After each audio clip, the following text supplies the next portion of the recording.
जय बोलिए उत्तम ब्रह्मचर्य धर्म की जय। गुरुवर आचार्य श्री विद्यासागर जी मुनि महाराज की जय। धर्म स्नेह बंधुओं, पर्युषण की अंतिम उच्चारी है उत्तम ब्रह्मचर्य,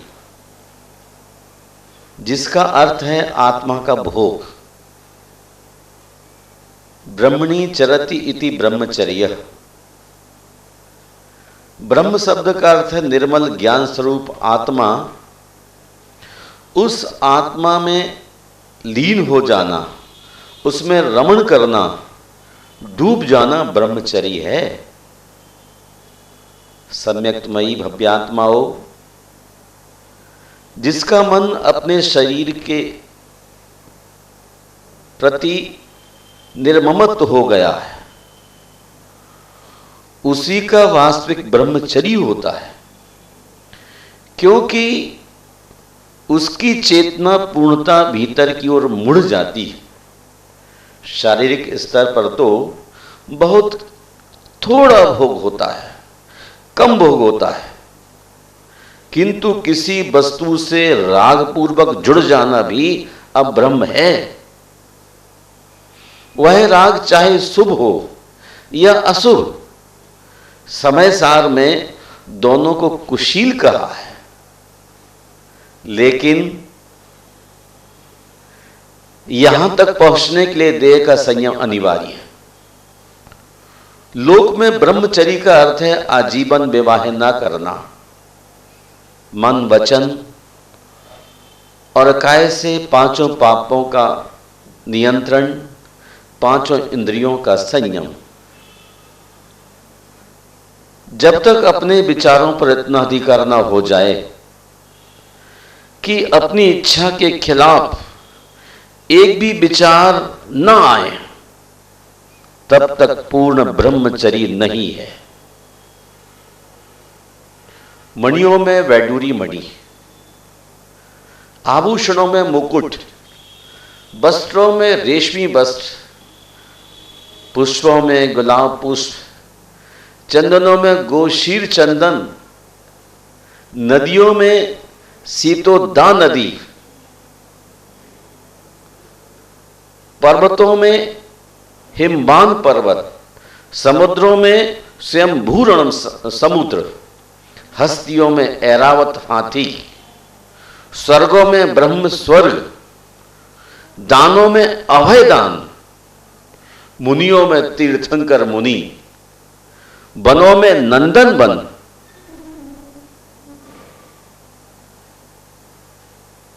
जैसे श्रेष्ठ हैं वैसे ही व्रतों में ब्रह्मचर्य व्रत श्रेष्ठ है। ब्रह्मचर्य अहिंसा के प्रसाद का सिंह द्वार है।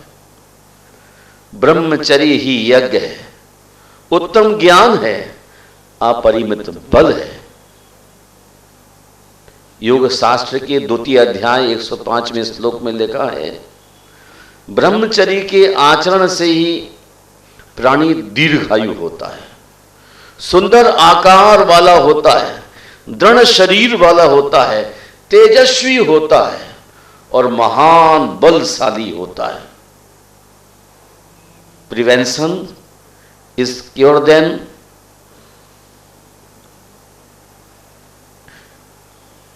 पैर कीचड़ में डालकर धोने से बनस्पत कीचड़ में ना डालना अच्छा है। भगवान वासुपूज्य, मल्लीनाथ, नेमिनाथ, पार्श्वनाथ और महावीर ऐसी दिव्य आत्मा हैं जिन्होंने कभी कीचड़ में पैर नहीं डाला, और इन्हें ही श्रमण कहा जाता था। कुमार श्रमण, जिन्होंने कीचड़ में पैर डाले बिना अपने जीवन के लक्ष्य को हासिल कर लिया। उत्तम ब्रह्मचर्य का अर्थ है आत्मा का भोग, अर्थात चेतना का भोग। ब्रह्मचर्य का अर्थ मात्र यौन संबंध नहीं है। बल्कि इसका मतलब है समता, साम्य, सरलता, आत्म वैभव, वैषम्य का विसर्जन, अथवा यूं कहिए कांटा और फूल बराबर,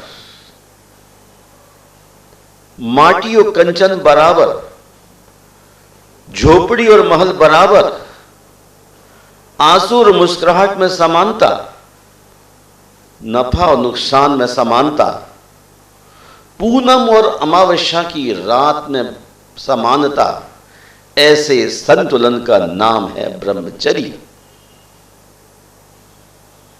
धर्म स्नेह बंधुओं, और क्या है ब्रह्मचर्य? या ब्रह्मणी स्वात्मनि शुद्ध बुद्धे चर्या प्रद्रव्य मुचः प्रवृत्ति तद ब्रह्मचर्य व्रत सार्वभौमम ये पांति ते यान्ति परम प्रमोदम। अपनी शुद्ध बुद्ध आत्मा में शरीर आदि परद्रव्य का त्याग करने वाले साधु की निर्बाध परिणति को ब्रह्मचर्य कहते हैं। ब्रह्मचर्य व्रतों का सार्वभौम तत्व है। जो इसे निरंतर पालन करते हैं, पालते हैं, वे परम आनंद को उपलब्ध होते हैं। ब्रह्मचर्य ब्रह्म और चर्य का संयुक्त रूप है।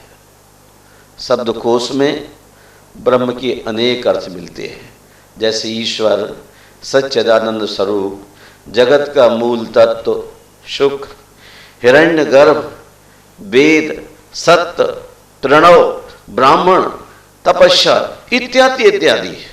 और चर्य का अर्थ है आचरण। इस प्रकार ब्रह्मचर्य का अर्थ ब्रह्म संबंधी आचरण।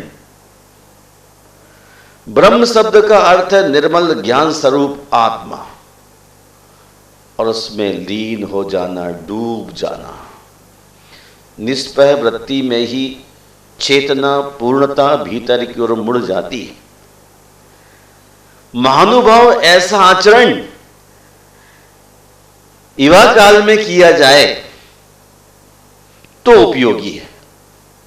कारण यह है कि जैसे भोजन न मिलने पर भूखे रहने को उपवास नहीं कहा जाता, जैसे भोजन न मिलने पर भूखे रहने को उपवास नहीं कहा जाता, उसी प्रकार वार्धक्य में सब तरह से असमर्थ हो जाने पर त्यागी और संयमी बनने का कोई ज्यादा महत्व नहीं होता। भर जवानी में बुरे कर्मों से तौबा करके अच्छा आचरण करना ही साधु स्वभाव है। बुढ़ापे में तो खूंखार भेड़िया भी सीधी सादी भेड़ जैसा हो जाता है। शेख सादी ने क्या खूब कहा, फारसी में कहते हैं वो, जवानी गोसा नशी शेर मर्दे राहे खुदास्त, कि पीर खुद न तवानत जे गोशे बर्खास्त। जो मनुष्य जवानी में एकांत का उपयोग ईश्वर स्मरण में करता है, खुदा की राह पर चलता है, वही वास्तव में सही मनुष्य है। बुढ़ापे में जो ऐसा करता है वह दो कौड़ी का है, क्योंकि तब वह कुछ और करना भी चाहे तो कर नहीं सकता। धर्म करना है तो जवानी में कर ले, बुढ़ापे में सिर रख के रोना पड़ेगा। जैनों के 24 तीर्थंकर क्षत्रिय थे। क्षत्रिय जवानी पर भरोसा करते। शक्ति भी जवानी में ही होती है, अतएव शक्ति ही सब कुछ है। इसके सब आयामों में प्रयोग हुए। भगवान महावीर ने इसका ही प्रयोग साधना में किया और कहा, जब ऊर्जा अपने शिखर पर हो, वीर परिपक्व हो, तभी उसका रूपांतरण कर लेना चाहिए। तभी उसका रूपांतरण करना उचित है, क्योंकि रूपांतरण करने के लिए भी ताकत की जरूरत है। और जब वह क्षीण हो जाती है, दुर्बल हो जाती है, तब धोखा होना संभव है। जैसे वृद्ध आदमी सोच ले कि मैं ब्रह्मचर्य को उपलब्ध हो गया, अब मैं सन्यासी हो जाऊं। महानुभाव ध्यान रखिए, असमर्थता ब्रह्मचर्य नहीं है। असमर्थता ब्रह्मचर्य नहीं है। अगर ब्रह्मचर्य को उपलब्ध कोई होता है तो युवा होकर ही हो सकता है, क्योंकि तभी कसौटी है, परीक्षा है। वृद्ध होकर ब्रह्मचर्य होना मजबूरी हो जाता है, साधन खो जाते हैं, इंद्रियां निष्क्रिय हो जाती हैं। ऐसी स्थिति में साधना का कोई अर्थ नहीं रह जाता है। जब इंद्रियां जवान हो, बलिष्ठ हो, ऊर्जा नसों में दौड़ रही हो, तब उसके प्रवाह को बदलना साधना है। श्री जनसेनाचार्य महापुराण में कहते हैं, एक बार प्रथम चक्रवर्ती सम्राट भरत को स्वप्न पड़ा। वे समूह शरण में प्रथम तीर्थंकर आदिनाथ भगवान के श्री चरणों में स्वप्न का फल पूछने उपस्थित हुए और कहते, हे त्रिलोकीनाथ, मैंने पिछली रात में उच्च स्वर में शब्द करते हुए तरुण बैल को विहार करते हुए देखा है। भगवान, उसका फल क्या है? भगवान ने अपनी दिव्य ध्वनि में बतलाया, पंचम काल में शारीरिक बल क्षीण होगा। पंचम काल में शारीरिक बल क्षीण होगा। साधक तरुण अवस्था में ही श्रवण पद में ठहर सकेंगे। स्पष्ट है, साधना के लिए तारुण्य एवं बल अनिवार्य है।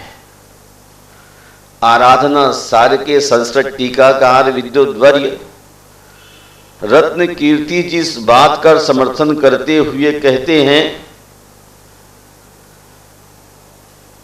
यौवनावस्थायाम पुमान अनशन औमोदरी आदि भी तीव्र तपो विशेषई आहारजयम तथा आसन विजयम निद्रा विजयम करोति तथा वृद्धावस्थायाम कर्तुम न शक्नोति।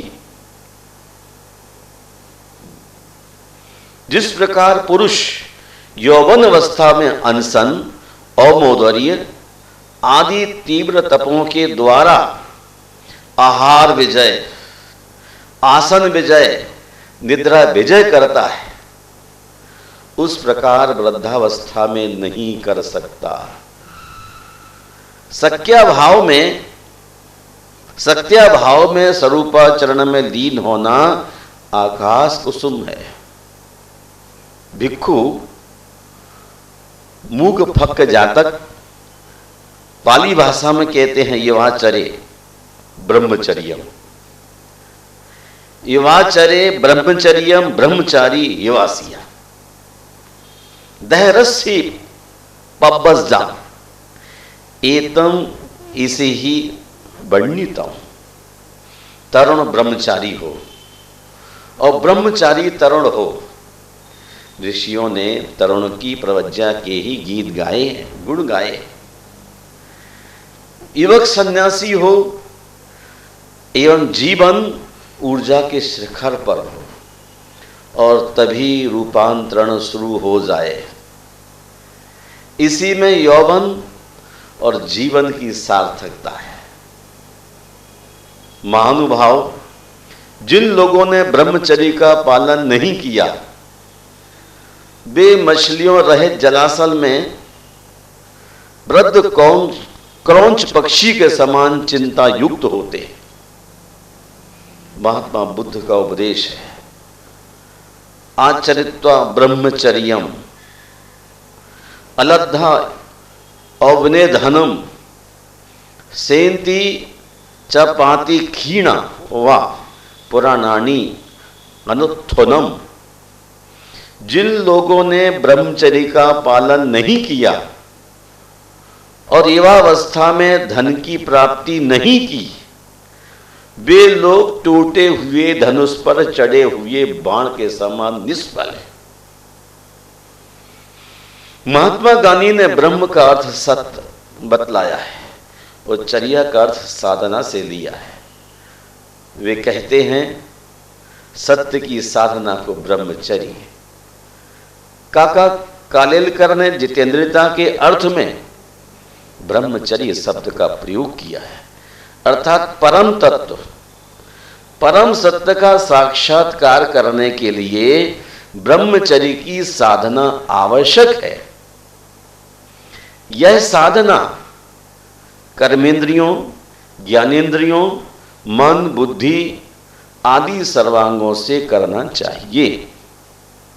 ब्रह्मचर्य के प्रबल समर्थक रामकृष्ण परमहंस का चिंतन है, जैसे तेल बत्ती से ऊपर चढ़ता हुआ प्रकाश में बदल जाता है, वैसे ही शक्ति की अधोमुखी गति जब ऊपर बहने लगे यानी ऊर्ध्वरेतस बन जाए, तब विषय वासना का बल ओज और आनंद में बदल जाता है। इसीलिए हे मुमुक्षु, स्त्री विषय अभिलाषा का परित्याग कर स्त्री में वैराग्य के निमित्त कारणों में तत्पर होकर सदा निर्मल ब्रह्मचर्य का पालन कर। जिस ब्रह्मचर्य के प्रभाव से सकल गुण उत्पन्न होते हैं और फलते हैं, अत्यंत प्रतापशाली इंद्रादि भी नम्रीभूत हो जाते हैं, तथा जिससे प्रसिद्ध उच्च ब्रह्म तेज प्रकाशित होता है, अर्थात श्रुत केवलत्व और केवल ज्ञान प्राप्त होता है। महानुभाव, ब्रह्मचर्य का व्यवहारिक रूप स्त्री वैराग है और स्त्री के लिए पुरुष वैराग। वैराग्य से तात्पर्य है स्त्री रमण, इच्छा का निरोध। जब तक यह नहीं होता तब तक ब्रह्मचर्य का पालन संभव नहीं है। इसके बिना समस्त तप, त्याग, यम, नियम व्यर्थ है। हे आर्य,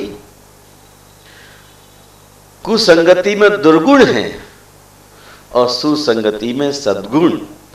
अस्तु स्त्री प्रसंग मत कीजिए। संत भगवंत स्त्री प्रसंग की हानियों को सहेतुक दर्शाते हैं। ब्रह्मचर्य प्रतिष्ठायाम वीर लाभा। ब्रह्मचर्य की प्रतिष्ठा होने पर ही व्यक्ति ऊर्ध्वरेता होता है।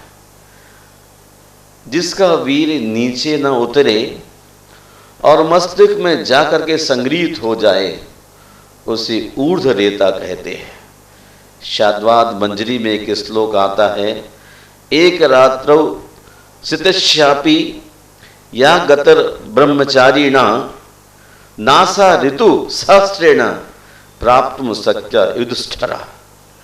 नारायण श्री कृष्ण कहते हैं, हे युधिष्ठिर, एक रात ब्रह्मचर्य रखने वाले को जो उत्तम गति मिलती है, वह हजारों यज्ञ करने वाले को भी प्राप्त नहीं होती। एकतः चतुर्वेदा ब्रह्मचर्य तथैकता तराजू के एक पलड़े पर चारों वेद रखिए और दूसरे पर ब्रह्मचर्य को, ब्रह्मचर्य के पुण्य का पलड़ा भारी होगा। देखिए, धन्यास्ते एव लोकेस्मिन्, यह ब्रह्मचर्य निर्मल क्वचित सपनेपु पद्रतहि स्त्री भी न नीतम मलसन्निधौ। इस लोक में वे ही मनुष्य धन्य है जिनका ब्रह्मचर्य स्वप्न में भी स्त्रियों द्वारा मलिन नहीं किया गया। जब आचार्य कुंद के वैराग उद्यान में देखते हैं तो शील पहाड़ में कहते हैं 24वीं गाथा में, तो सधम्मत बले नया जहदब्बम नहीं नराण गच्छेदी तो शीलमंत कुशली खब्बंती विषयम विषम वखलम। जिस प्रकार तुषों की उड़ा देने से मनुष्यों का कोई सारभूत द्रव्य नष्ट नहीं होता, उसी प्रकार तप और शील से युक्त कुशल पुरुष विषय रूपी विष को खल के समान दूर छोड़ देते हैं। आदेहि कम गंठी जाबद्धा विषय राय मोहे ही तम छिन्नंती कयत्था तब संयम शीलय गुणेना। विषय संबंधी राग और मोह के द्वारा आत्मा में जो कर्मों की गांठ बांधी गई है, उसे कृत कृत ज्ञानी मनुष्य तप, संयम और शील रूपी गुण के द्वारा छेद देते हैं। पूज्यपाद महाराज सर्वाण सिद्धि में कहते हैं, इसीलिए स्वतंत्र वृत्ति निर्वृत्ति अर्थो व गुरुकुल वासो ब्रह्मचर्य। ब्रह्मचर्य धारक को सदा ज्ञानी तपस्वियों का सानिध्य लाभ करना चाहिए। उनके सानिध्य में बड़ी बड़ी तपस्याएं, संयम, तप, आराधना करने में डायरेक्शन मिलता है। सोमदेव स्वामी जी कहते हैं, जिसकी इंद्रियां बस में नहीं हैं उसका कार्य सिद्ध कभी नहीं हो सकता। कार्य सिद्धि के लिए दो समर्थ कारण हैं। पहला, स्त्रियों को रागान्वित दृष्टि से नहीं देखना। स्त्रियों को रागान्वित दृष्टि से नहीं देखना। दूसरा, शरीर को क्रश करना अर्थात वृष और यष्ट भोजन से दूर रहना। समय सार से जन जन का परिचय कराने वाले जैसन आचार्य ने रसना और स्पर्शन इंद्री को काम इंद्री कहा है तथा घ्राण, चक्षु और श्रोत्र इंद्री को भोग इंद्री में परिगणित किया है। तत्वार्थ श्रुत में तो ग्रंथ आचार्य ने पांचों इंद्रियों को काम इंद्री कहा है। वे कहते हैं, काया प्रविचारा आ ईशानाथ, सौधर्म ईशान स्वर्ग में रहने वाले भवनबाजी आदि देव संक्लिष्ट कर्म करने वाले होने के कारण मनुष्यों के समान स्त्री विषय सुख का अनुभव करते हैं। और अगले सूत्र में कहते हैं आचार्य, शेषा स्पर्श रूप शब्द मना प्रविचारा। शेष सानत कुमार महेंद्र स्वर्ग के देव और उनकी नियोगिनी देवांगनाएं परस्पर स्पर्श मात्र से परम प्रीति को प्राप्त होते हैं। ब्रह्म, ब्रह्मोत्तर, लांत और कापिष्ठ स्वर्ग के देव देवांगनाओं के श्रृंगार, आकृति, विलास, चतुराई, मनोगवेश, तथा मनोक रूप के देखने मात्र से ही परम सुख को प्राप्त होते हैं। शुक्र महाशुक्र सतार और सहस्रार के देव देवांगनाओं के मधुर संगीत, कोमल हास्य, ललित कथन और आभूषणों के कोमल शब्दों के श्रवण मात्र से ही परम प्रीति को प्राप्त होते हैं। और क्या कहें, आनत, प्राणत, आरण और अच्युत कल्प के देव अपनी अंगनाओं का मन में संकल्प करने मात्र से ही परम सुख को प्राप्त हो जाते हैं। महानुभाव विशेषा मात्र विशेषा नहीं है और कामिंद्री केवल कामिंद्री नहीं है, अपितु सभी इंद्रियां कामिंद्रियां हैं। इसलिए भिक्षुओं को उत्तराध्ययन सूत्र में कहते हैं, शब्द, रूप, गंध, रस और स्पर्श, इन 5 प्रकार के काम गुणों को सदा के लिए त्याग दें। महानुभाव, जब आप किसी से हाथ मिलाते हैं तभी उसका स्पर्श होता है, ऐसा नहीं जब आप किसी को आंखों से देखते हैं तब भी आपकी आंखें उसे स्पर्श करती हैं। जब किसी की ध्वनि आपको प्रीतिकर मधुर लगती है, उत्तेजक लगती है, तब उस ध्वनि का कर्ण भी स्पर्श करते हैं। इसी प्रकार जब आप किसी के बहुत पास से गुजरते तब उसके शरीर की गंध आपको आंदोलित कर जाती। यह है आपकी नासिका का स्पर्श प्रविचार। हाथ बहुत स्थूल रूप से स्पर्श करते हैं, किंतु आंखें बहुत सूक्ष्म रूप से स्पर्श करती हैं और उपस्थ जननेन्द्रिय गहनतम स्पर्श करती है। इस अर्थ में सभी स्पर्श प्रविचार की श्रृंखला में सम्मिलित हो जाते हैं। महामना महावीर कहते हैं, अगर वासना से पूरी तरह मुक्त होना है तो स्पर्श की जो कामना है अनेक अनेक रूपों में, वह सब त्याग करनी होगी।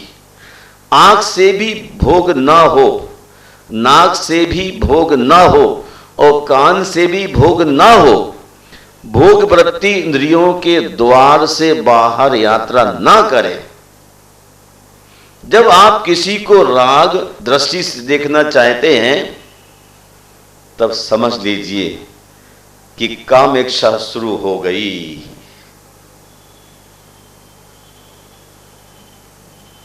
भिक्षु ददभत पाली भाषा में लिखता है, एचा शीलेन संपन्न पन्नादु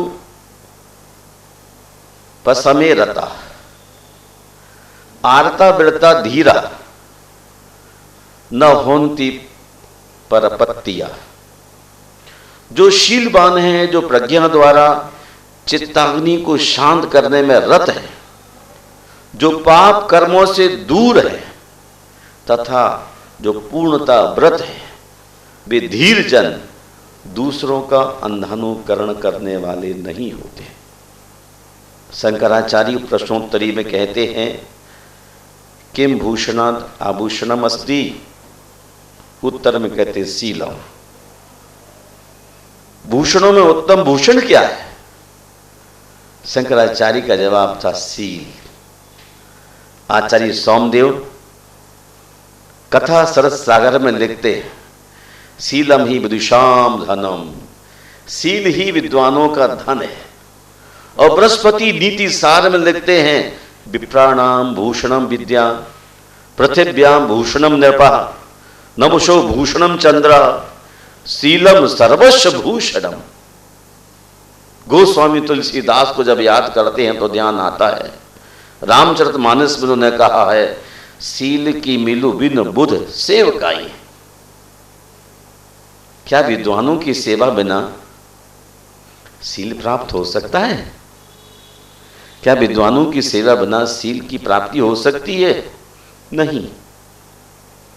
वे रत्नावली में कहते हैं,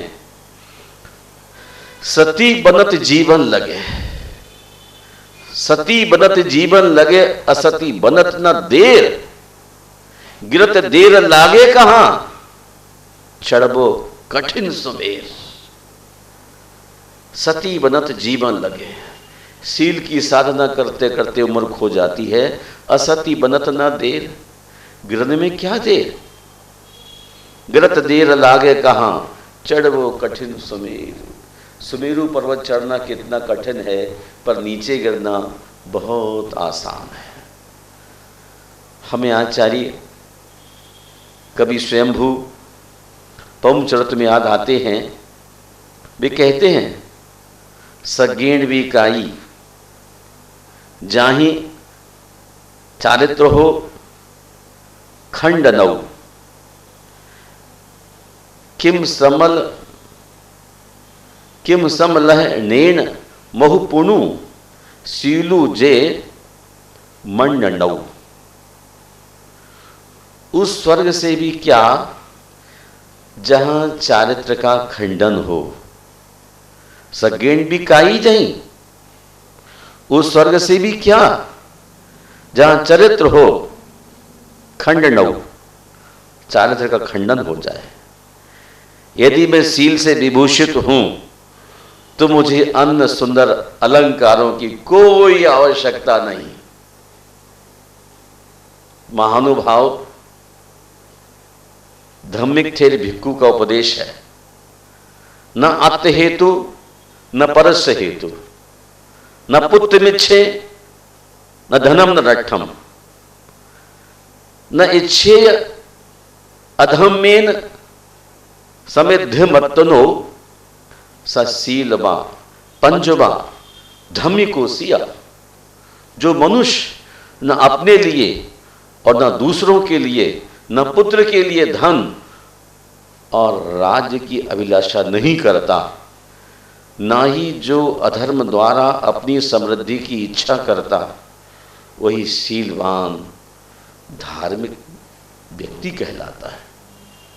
थेरगाह में कहते हैं, शीलम पाथे मुत्तमम, शील उत्तम पाथे है, शीलम आवरणम श्रेष्ठम, शील सर्वश्रेष्ठ आभूषण है, शीलम गंधो अणुत्तरो, शील सर्वोत्तम सौरभ है। और आचार्य कुंद कुंशील पहाड़ में कहते हैं, शीलम विषय विरागो, शीलम विषय विरागो, पंचेंद्रियों के विषयों से विरक्त होना ही शील है। शील गुण मंड्य दानम देवा भवियान वल्लहा होन्ति, सुध पारय पौराणो, सुध पारय पौराणो, दुस्सीला अपिला लोये। जो भव्य पुरुष शील गुण से सुशोभित हैं, उनके दैव भी प्रिय होते हैं, अर्थात देव भी उनका आदर करते हैं। और जो शील गुण से रहित हैं, विश्रुत के पारगामी होकर भी तुच्छ अनादरणीय बने रहते हैं। जीव दया, इंद्रिय दयामन, सत्य, अचौर्य, ब्रह्मचर्य, संतोष, सम्यक दर्शन, ज्ञान और तप, ये शील के परिवार हैं। ऐसा शील प्रभुत्व में आचार्य कुंद कुंद भगवान ने कहा है। ज्यादा क्या कहें, पृथ्वी पर शीलवानों का एक दिन जीना भी अच्छा है, किंतु शील रहित मनुष्यों का करोड़ों वर्ष जीना भी व्यर्थ है। मुझे बड़ी जबरदस्त एक बात इस मौके पर याद आती है। मक्षकटिक में आचार्य कहते हैं, कुल की प्रशंसा करने से क्या, कुल की प्रशंसा करने से क्या, बड़े कुल में पैदा हुआ है। कुल की प्रशंसा करने से क्या, इस लोक में शील ही महानता का कारण है। किसी धनाढ़ परिवार में पैदा हो जाए जहाँ सप्त वैष्णव का प्रतिदिन सेवन होता हो, वह कुल प्रशंसनीय नहीं है। आदमी थोड़े से छोटे परिवार में जन्म लिया हो, सील से महान होता है। रविन्द्रनाथ टैगोर का वचन है, सील के द्वारा ही चारित्र का निर्माण होता है। सील हमारी गति के लिए संबल है। रस घोष ने बुद्ध चरित्र में लिखा है, सील में परम ज्ञानम, सील में परम ज्ञानम, सील में परम तपः, सील में परमो धर्मा, सीलश्च मोक्षश्च नैष्ठिका। सील ही परम ज्ञान है, सील ही परम तप है, सील ही परम धर्म है, और सील से ही नैष्ठिक निर्माण की प्राप्ति होती है। महानुभाव इन तमाम तथ्यों की रोशनी से विदित होता है कि धर्म, सत्य, सदाचार, बल और लक्ष्मी ये सब सदा सील के आधार पर ही रहते हैं। अतएव सील को कंठहार की तरह धारण करें। सील विशुद्ध तप है, सील दर्शन की शुद्धि है, सील ही ज्ञान की शुद्धि है, सील विषयों का शत्रु है, और सील ही मोक्ष की श्रेणी है। जिस प्रकार समुद्र रत्नों से भरा होता है तो भी जल से ही शोभा देता है, उसी प्रकार यह जीव भी तप, विनय, शील, दान आदि रत्नों से युक्त होने पर भी शील रूप जल से सहित होते ही सर्वोत्कृष्ट निर्वाण को प्राप्त होता है। महानुभाव, मैं आप सबकी उन्नति के बाबत सोचता रहता हूँ, चिंतन करता हूँ। जिन्होंने सील का पालन किया है उन्होंने ही जीवन में अपने पैरों को जमाया है और मुक्ति के द्वार को छुआ है। आज का साइंस कहता है अब ब्रह्म की साधना करने वाला आदमी अपने जीवन को मौत के मुख में भेज देता है। वैज्ञानिकों ने सूक्ष्म अनुवीक्षण द्वारा परीक्षण कर तथ्य प्रस्तुत किया है कि 15 बिंदु वीर में 60 मिलियन से 110 मिलियन सेल जीवाणु छूटते हैं, अर्थात 6 करोड़ से लेकर 11 करोड़ सूक्ष्म जीव होते हैं।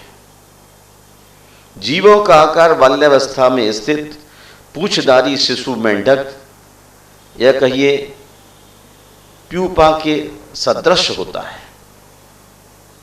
ये जीव सूक्ष्म दर्शक माइक्रोस्कोप में स्पष्ट चलते दिखलाई देते हैं।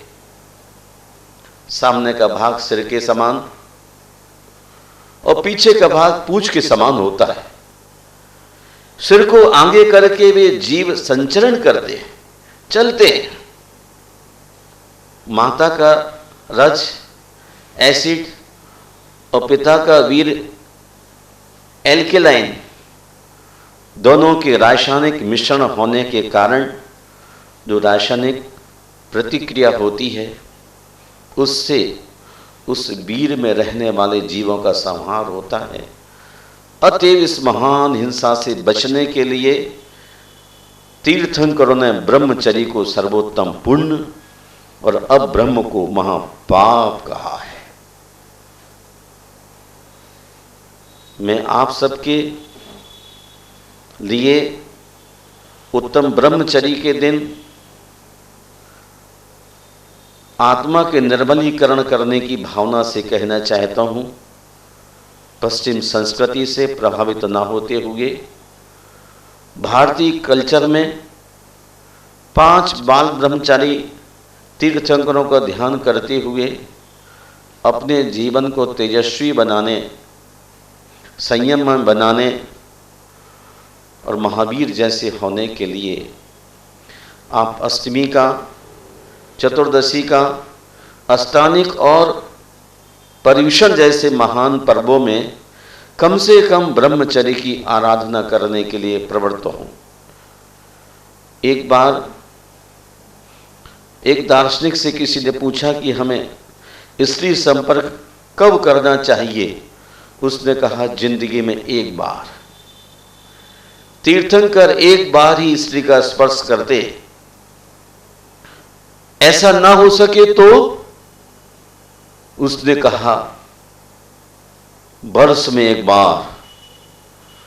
बोला यही भी ना हो तो महीने में एक बार। ये भी ना हो तो सिर पर कफन बांध लो, जैसी आपकी मर्जी करो।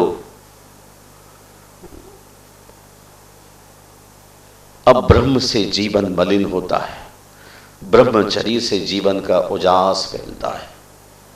जितने बुद्धिमान महापुरुष हुए हैं, स्मृति का विकास हुआ है, वह तमाम ब्रह्मचर्य के माध्यम से हुआ है। आयु का विकास ब्रह्मचर्य के माध्यम से होता है। यदि आप दीर्घायु चाहते हैं, मेमोरी बहुत अच्छी चाहते हैं तीर्थंकरों की बतौर, तो आपको ब्रह्मचर्य की आराधना करना चाहिए। पहले ज़माने में सामूहिक परिवार होते थे, ब्रह्मचर्य बहुत अधिक तादाद में पलता था। आज परिवारों के बिखरने के कारण से धर्म का विनाश हुआ है और संसार का विकास हुआ है। संसार दुखमय है, मोक्ष सुखमय है। इसलिए सुख की राह पर चलने के लिए जितना अधिक ब्रह्मचर्य का आचरण करेंगे, उतना आप हिंसा से बचेंगे, पाप से बचेंगे और पुण्य के राह पर चलते हुए अपने मोक्ष तत्व को प्राप्त होंगे।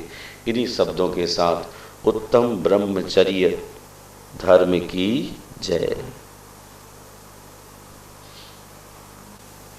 जिन लोगों ने ब्रह्मचर्य का पालन नहीं किया और युवावस्था में धन की प्राप्ति नहीं की, वे लोग टूटे हुए धनुष पर चढ़े हुए बाण के समान निष्फल है। महात्मा गांधी ने ब्रह्म का अर्थ सत्य बतलाया है और चर्या का अर्थ साधना से लिया है। वे कहते हैं सत्य की साधना को ब्रह्मचर्य। काका कालेलकर ने जितेंद्रियता के अर्थ में ब्रह्मचर्य शब्द का प्रयोग किया है, अर्थात परम तत्व, परम सत्य का साक्षात्कार करने के लिए ब्रह्मचर्य की साधना आवश्यक है। यह साधना कर्मेंद्रियों, ज्ञानेंद्रियों, मन, बुद्धि आदि सर्वांगों से करना चाहिए। ब्रह्मचर्य के प्रबल समर्थक रामकृष्ण परमहंस का चिंतन है, जैसे तेल बत्ती से ऊपर चढ़ता हुआ प्रकाश में बदल जाता है, वैसे ही शक्ति की अधोमुखी गति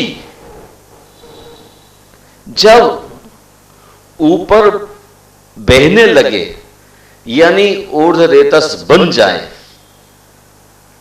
तब विषय वासना का बल ओज और आनंद में बदल जाता है। इसीलिए हे मुमुक्षु, स्त्री विषय अभिलाषा का परित्याग कर स्त्री में वैराग्य के निमित्त कारणों में तत्पर होकर सदा निर्मल ब्रह्मचर्य का पालन कर। जिस ब्रह्मचर्य के प्रभाव से सकल गुण उत्पन्न होते हैं और फलते हैं, अत्यंत प्रतापशाली इंद्रादि भी नम्रीभूत हो जाते हैं, तथा जिससे प्रसिद्ध उच्च ब्रह्म तेज प्रकाशित होता है, अर्थात शुद्ध केवलत्व और केवल ज्ञान प्राप्त होता है। महानुभाव, ब्रह्मचर्य का व्यवहारिक रूप स्त्री वैराग है और स्त्री के लिए पुरुष वैराग। वैराग से तात्पर्य है स्त्री रमण, इच्छा का निरोध। जब तक यह नहीं होता तब तक ब्रह्मचर्य का पालन संभव नहीं है। इसके बिना समस्त तप, त्याग, यम, नियम व्यर्थ है। हे आर्य, संगति में दुर्गुण हैं और सुसंगति में सद्गुण, अस्तु स्त्री प्रसंग मत कीजिए। संत भगवंत स्त्री प्रसंग की हानियों को सहेतुक दर्शाते। ब्रह्मचर्य प्रतिष्ठायाम वीर लावा। ब्रह्मचर्य की प्रतिष्ठा होने पर ही व्यक्ति ऊर्ध्वरेता होता है। जिसका वीर नीचे न उतरे और मस्तिष्क में जाकर के संग्रहित हो जाए उसे ऊर्ध्वरेता कहते हैं।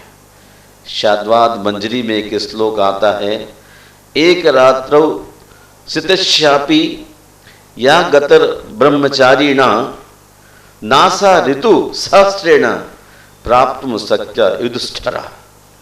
नारायण श्री कृष्ण कहते हैं, हे युधिष्ठिर, एक रात ब्रह्मचर्य रखने वाले को जो उत्तम गति मिलती है वह हजारों यज्ञ करने वाले को भी प्राप्त नहीं होती। एकतः चतुर्वेदा ब्रह्मचर्य तथैकता। तराजू के एक पलड़े पर चारों वेद रखिए और दूसरे पर ब्रह्मचर्य को, ब्रह्मचर्य के पुण्य का पलड़ा भारी होगा। देखिए, धन्यास्ते एव लोकेस्मिन्, यह ब्रह्मचर्य निर्मल क्वचित सपनेपु पद्रतहि स्त्री भी न नीतम मलसन्निधौ। इस लोक में वे ही मनुष्य धन्य है जिनका ब्रह्मचर्य स्वप्न में भी स्त्रियों द्वारा मलिन नहीं किया गया। जब आचार्य कुंद के वैराग उद्यान में देखते हैं तो शील पहाड़ में कहते हैं 24वीं गाथा में, तो सधम्मत बले नया जहदब्बम नहीं नराण गच्छेदी तो शीलमंत कुशली खब्बंती विषयम विषम वखलम। जिस प्रकार तुषों की उड़ा देने से मनुष्यों का कोई सारभूत द्रव्य नष्ट नहीं होता, उसी प्रकार तप और शील से युक्त कुशल पुरुष विषय रूपी विष को खल के समान दूर छोड़ देते हैं। आदेहि कम गंठी जाबद्धा विषय राय मोहे ही तम छिन्नंती कयत्था तब संयम शीलय गुणेना। विषय संबंधी राग और मोह के द्वारा आत्मा में जो कर्मों की गांठ बांधी गई है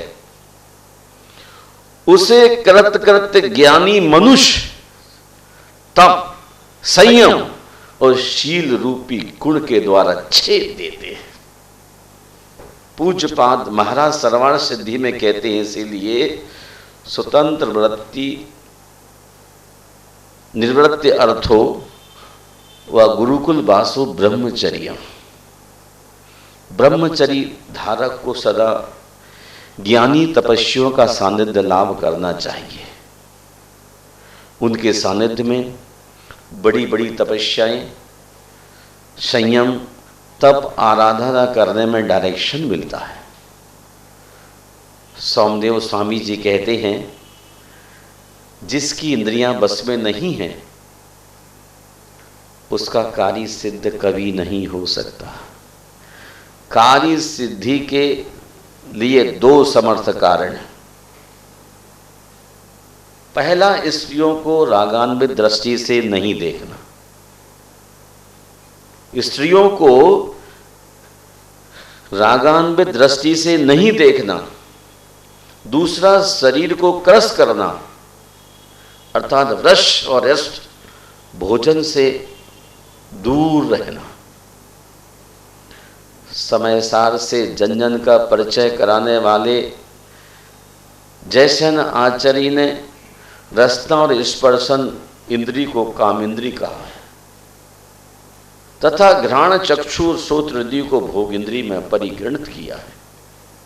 तत्वार्थ सूत्र में तो ग्रंथ आचार्य ने पांचों इंद्रियों को काम इंद्री कहा है। वे कहते हैं काया प्रविचारा आ ईशानाथ, सौधर्म मेसान स्वर्ग में रहने वाले भवनबाजी आदि देव संक्लिष्ट कर्म करने वाले होने के कारण मनुष्यों के समान स्त्री विषय सुख का अनुभव करते हैं। और अगले सूत्र में कहते हैं आचार्य शेषा स्पर्श रूप शब्द मना प्रविचारा। शेष सानत कुमार महेंद्र स्वर्ग के देव और उनकी नियोगिनी देवांगनाएं परस्पर स्पर्श मात्र से परम प्रीति को प्राप्त होते हैं। ब्रह्म ब्रह्मोत्तर लांत और कापिष्ठ स्वर्ग के देव देवांगनाओं के श्रृंगार आकृति विलास चतुराई मनोग वेश तथा मनोग रूप के देखने मात्र से ही परम सुख को प्राप्त होते हैं। शुक्र महाशुक्र सतार और सहस्रार के देव देवांगनाओं के मधुर संगीत कोमल हास्य ललित कथन और आभूषणों के कोमल शब्दों के श्रवण मात्र से ही परम प्रीति को प्राप्त होते हैं। और क्या कहें, आनत प्राणत आरण और अच्युत कल्प के देव अपनी अंगनाओं का मन में संकल्प करने मात्र से ही परम सुख को प्राप्त हो जाते हैं। महानुभाव विशेषा मात्र विशेषा नहीं है और कामिंद्री केवल कामिंद्री ही नहीं है, अपितु सभी इंद्रियां कामिंद्रियां हैं। इसलिए भिक्षुओं को उत्तराध्ययन सूत्र में कहते हैं शब्द रूप गंध रस और स्पर्श, इन 5 प्रकार के काम गुणों को सदा के लिए त्याग दें। महानुभाव, जब आप किसी से हाथ मिलाते हैं तभी उसका स्पर्श होता है, ऐसा नहीं जब आप किसी को आंखों से देखते हैं तब भी आपकी आंखें उसे स्पर्श करती हैं। जब किसी की ध्वनि आपको प्रीतिकर मधुर लगती है, उत्तेजक लगती है, तब उस ध्वनि का कर्ण भी स्पर्श करते हैं। इसी प्रकार जब आप किसी के बहुत पास से गुजरते तब उसके शरीर की गंध आपको आंदोलित कर जाती। यह है आपकी नासिका का स्पर्श प्रविचार। हाथ बहुत स्थूल रूप से स्पर्श करते हैं किंतु आंखें बहुत सूक्ष्म रूप से स्पर्श करती हैं और उपस्थ जननेंद्रिय गहनतम स्पर्श करती है। इस अर्थ में सभी स्पर्श प्रविचार की श्रृंखला में सम्मिलित हो जाते हैं। महामना महावीर कहते हैं अगर वासना से पूरी तरह मुक्त होना है तो स्पर्श की जो कामना है अनेक अनेक रूपों में वह सब त्याग करनी होगी। आंख से भी भोग ना हो, नाक से भी भोग ना हो और कान से भी भोग ना हो। भोग वृत्ति इंद्रियों के द्वार से बाहर यात्रा ना करें। जब आप किसी को राग दृष्टि से देखना चाहते हैं तब समझ लीजिए कि कामेच्छा शुरू हो गई।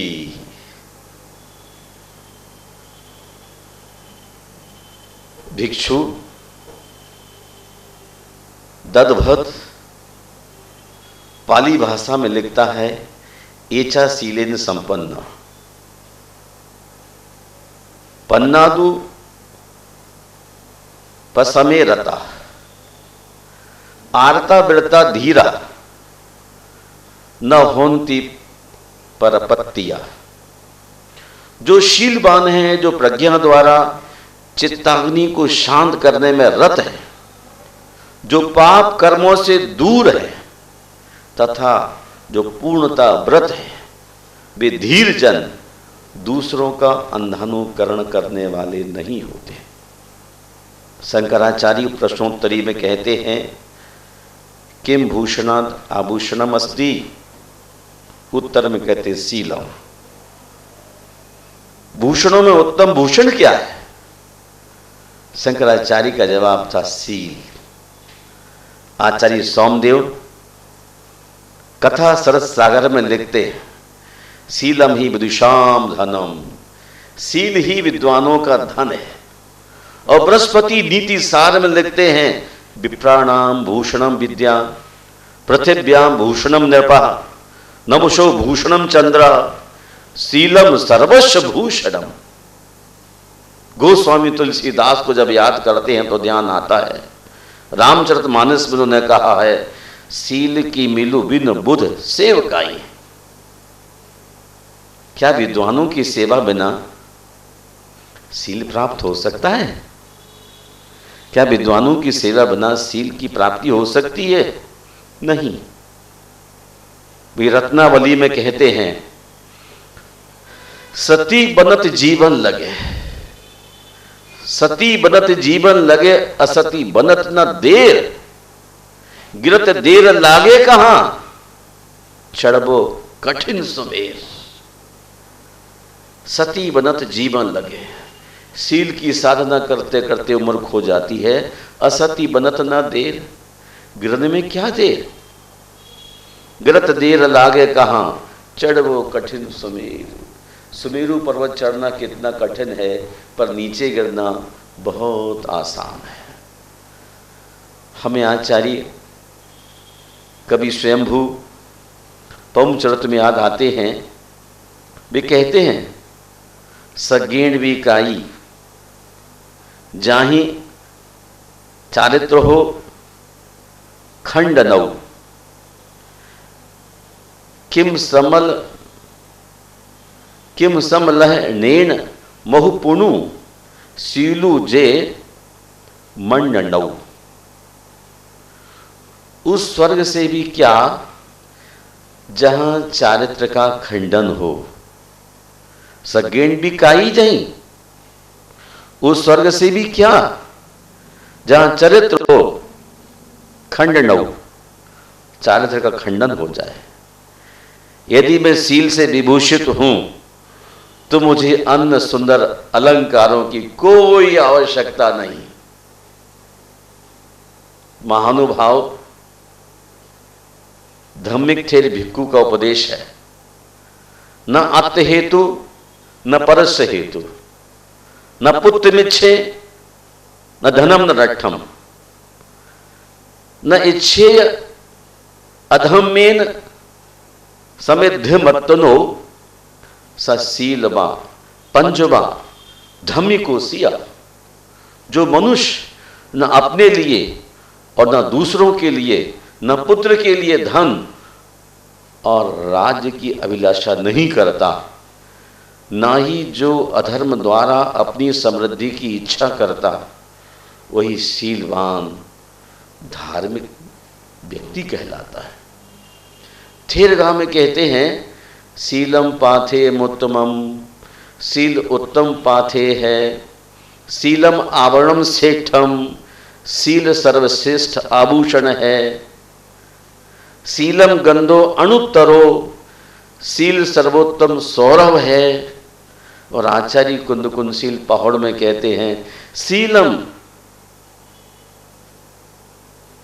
विषय विरागो, शीलम विषय विरागो, पंचेंद्रियों के विषयों से विरक्त होना ही शील है। शील गुण मंड्य दानम देवा भवियान वल्लहा होन्ति, सुध पारय पौराणो, सुध पारय पौराणो, दुस्सीला अपिला लोये। जो भव्य पुरुष शील गुण से सुशोभित हैं, उनके दैवी प्रिय होते हैं, अर्थात देव भी उनका आदर करते हैं, और जो शील गुण से रहित हैं विश्रुत के पारगामी होकर भी तुच्छ अनादरणीय बने रहते हैं। जीव दया, इंद्रिय दयामन, सत्य, अचौर्य, ब्रह्मचर्य, संतोष, सम्यक दर्शन, ज्ञान और तप ये शील के परिवार हैं। ऐसा शील प्रभुत्व में आचार्य कुंद कुंद भगवान ने कहा है। ज्यादा क्या कहें, पृथ्वी पर शीलवानों का एक दिन जीना भी अच्छा है, किंतु शील रहित मनुष्यों का करोड़ों वर्ष जीना भी व्यर्थ है। मुझे बड़ी जबरदस्त एक बात इस मौके पर याद आती है। मक्ष कटिक में आचार्य कहते हैं, कुल की प्रशंसा करने से क्या, कुल की प्रशंसा करने से क्या, बड़े कुल में पैदा हुआ है। कुल की प्रशंसा करने से क्या, इस लोक में शील ही महानता का कारण है। किसी धनाढ़ परिवार में पैदा हो जाए जहां सप्त वैष्णव का प्रतिदिन सेवन होता हो, वह कुल प्रशंसनीय नहीं है। आदमी थोड़े से छोटे परिवार में जन्म लिया हो, शील से महान होता है। रविन्द्रनाथ टैगोर का वचन है, शील के द्वारा ही चारित्र का निर्माण होता है। शील हमारी गति के लिए संबल है।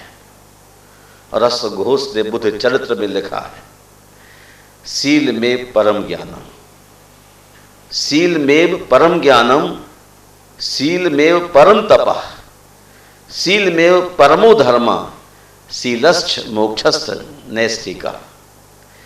शील ही परम ज्ञान है, शील ही परम तप है, शील ही परम धर्म है, और शील से ही नैष्ठिक निर्माण की प्राप्ति होती है। महानुभाव इन तमाम तथ्यों की रोशनी से विदित होता है कि धर्म, सत्य, सदाचार, बल और लक्ष्मी ये सब सदा शील के आधार पर ही रहते हैं। अतएव शील को कंठहार की तरह धारण करें। शील विशुद्ध तप है, शील दर्शन की शुद्धि है, शील ही ज्ञान की शुद्धि है, शील विषयों का शत्रु है, और शील ही मोक्ष की श्रेणी है। जिस प्रकार समुद्र रत्नों से भरा होता है तो भी जल से ही शोभा देता है, उसी प्रकार यह जीव भी तप, विनय, शील, दान आदि रत्नों से युक्त होने पर भी शील रूप जल से सहित होते ही सर्वोत्कृष्ट निर्वाण को प्राप्त होता है। महानुभाव, मैं आप सबकी उन्नति के बाबत सोचता रहता हूँ, चिंतन करता हूँ। जिन्होंने शील का पालन किया है उन्होंने ही जीवन में अपने पैरों को जमाया है और मुक्ति के द्वार को छुआ है। आज का साइंस कहता है अब ब्रह्म की साधना करने वाला आदमी अपने जीवन को मौत के मुख में भेज देता है।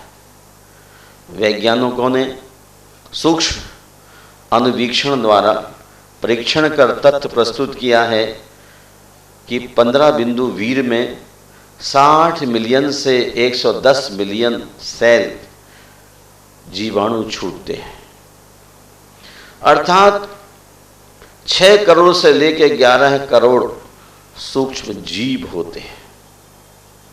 जीवों का आकार बाल्यावस्था में स्थित पूछधारी शिशु मेंढक या कहिए प्यूपा के सदृश होता है।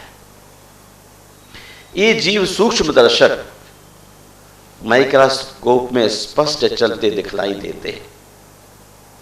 सामने का भाग सिर के समान और पीछे का भाग पूंछ के समान होता है। सिर को आगे करके वे जीव संचरण करते हैं, चलते हैं। माता का रज एसिड और पिता का वीर एल्केलाइन दोनों के रासायनिक मिश्रण होने के कारण जो रासायनिक प्रतिक्रिया होती है उससे उस वीर में रहने वाले जीवों का संहार होता है। अतएव इस महान हिंसा से बचने के लिए तीर्थंकरों ने ब्रह्मचर्य को सर्वोत्तम पुण्य और अब्रह्म को महापाप कहा है। मैं आप सबके लिए उत्तम ब्रह्मचर्य के दिन आत्मा के निर्मलीकरण करने की भावना से कहना चाहता हूं, पश्चिम संस्कृति से प्रभावित न होते हुए भारतीय कल्चर में 5 बाल ब्रह्मचारी तीर्थंकरों का ध्यान करते हुए अपने जीवन को तेजस्वी बनाने, संयम में बनाने और महावीर जैसे होने के लिए आप अष्टमी का, चतुर्दशी का, अष्टानिक और पर्युषण जैसे महान पर्वों में कम से कम ब्रह्मचर्य की आराधना करने के लिए प्रवृत्त हों। एक बार एक दार्शनिक से किसी ने पूछा कि हमें स्त्री संपर्क कब करना चाहिए। उसने कहा, जिंदगी में एक बार। तीर्थंकर एक बार ही स्त्री का स्पर्श करते, ऐसा ना हो सके तो उसने कहा वर्ष में एक बार। बोला यही भी ना हो तो महीने में एक बार। ये भी ना हो तो सिर पर कफन बांध लो, जैसी आपकी मर्जी करो। अब ब्रह्म से जीवन मलिन होता है, ब्रह्मचर्य से जीवन का उजास फैलता है। जितने बुद्धिमान महापुरुष हुए हैं, स्मृति का विकास हुआ है, वह तमाम ब्रह्मचर्य के माध्यम से हुआ है। आयु का विकास ब्रह्मचर्य के माध्यम से होता है। यदि आप दीर्घायु चाहते हैं, मेमोरी बहुत अच्छी चाहते हैं तीर्थंकरों की बतौर, तो आपको ब्रह्मचर्य की आराधना करना चाहिए। पहले ज़माने में सामूहिक परिवार होते थे, ब्रह्मचर्य बहुत अधिक तादाद में पलता था। आज परिवारों के बिखरने के कारण से धर्म का विनाश हुआ है और संसार का विकास हुआ है। संसार दुखमय है, मोक्ष सुखमय है। इसलिए सुख की राह पर चलने के लिए जितना अधिक ब्रह्मचर्य का आचरण करेंगे, उतना आप हिंसा से बचेंगे, पाप से बचेंगे और पुण्य के राह पर चलते हुए अपने मोक्ष तत्व को प्राप्त होंगे। इन्हीं शब्दों के साथ उत्तम ब्रह्मचर्य धर्म की जय।